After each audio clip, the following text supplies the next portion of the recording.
Қонақ күткен кезде біз ешқандай печенье тәттілерді сатып алмаймыз.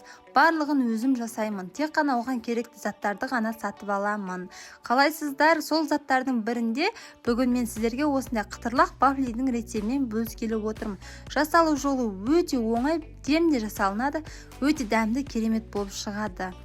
Ең алдымен 5 жұмыртқамызға осылай 200 грамм қантымызды салып, жақсылап араластырып, бөлме температурасында тұрған сары майымызды, сосын ұнымызды салып, жақсылап осылай қою масса етіп шығарамыз.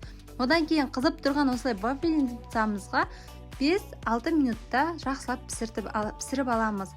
Байқаңыздар, қолдарыңызды күйдіріп алмаңыздар. Сосын осылай ыстықтай орайсыздар. Сіздерге осы рецепт ұнаса сақтап, достарыңызбен бөлісіп, менің парақшама тіркеліп қолдап кетіңіздер. Сіздерде қонақ күткен кезде өздеріңіз пісіресіздер ме, әлде сатып аласыздар ма? Өз ойларыңызды жаза кетіңіздер. Рецепт ұнаса досыңызбен бөлісіп отырыңыз.